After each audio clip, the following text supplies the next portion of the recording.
Un truc super important, c'est quand tu es sur ton piano, il faut savoir la distance entre les notes. En fait, entre toutes les notes, tu as une distance.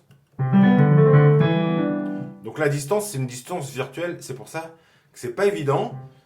En fait, quand tu regardes ton clavier, tu as toujours deux notes noires. On part du Do. Deux notes noires, un trou, trois notes noires, un trou, deux notes noires, un trou, trois notes noires, etc. Quand je parle d'un trou, c'est en fait, il n'y a pas de notes noires, tu vois. Sinon, il y aurait des notes noires partout et en fait, on ne ferait pas la différence. Donc, ce qui se passe, c'est que on a décidé, donc c'est la théorie, c'est comme ça, on peut rien y faire, donc il faut se le mettre dans la tête. Il ne faut pas demander pourquoi ci, pourquoi ça. C'est comme ça, il y a des règles. C'est un peu comme le code de la route ou le code civil où il y a des lois, il y a des règles. Donc en musique, il y a des lois et la loi fait qu'il y a une distance entre les notes. Et cette distance entre les notes,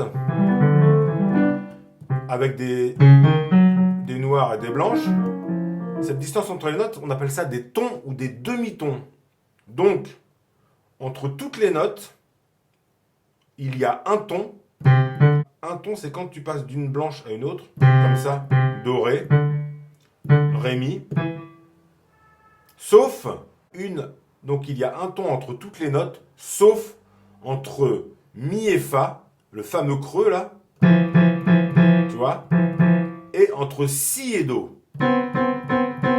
D'accord? Donc partout où tu as le creux entre les notes noires, tu as un demi-ton. On appelle ça un demi-ton. Ok? Donc si do, mi fa. Si do, mi fa. Et partout sur tout ton clavier, hein. Partout. Ok? Partout, tu as une note. Tu as un intervalle d'un ton entre toutes les notes, sauf entre ces deux creux là. Partout, tu as cet écart entre les noirs ici. Donc ça, c'est hyper important. C'est ce qui va donner toute la théorie pour connaître les accords et pour travailler sur la nature des accords. Ok, ça marche?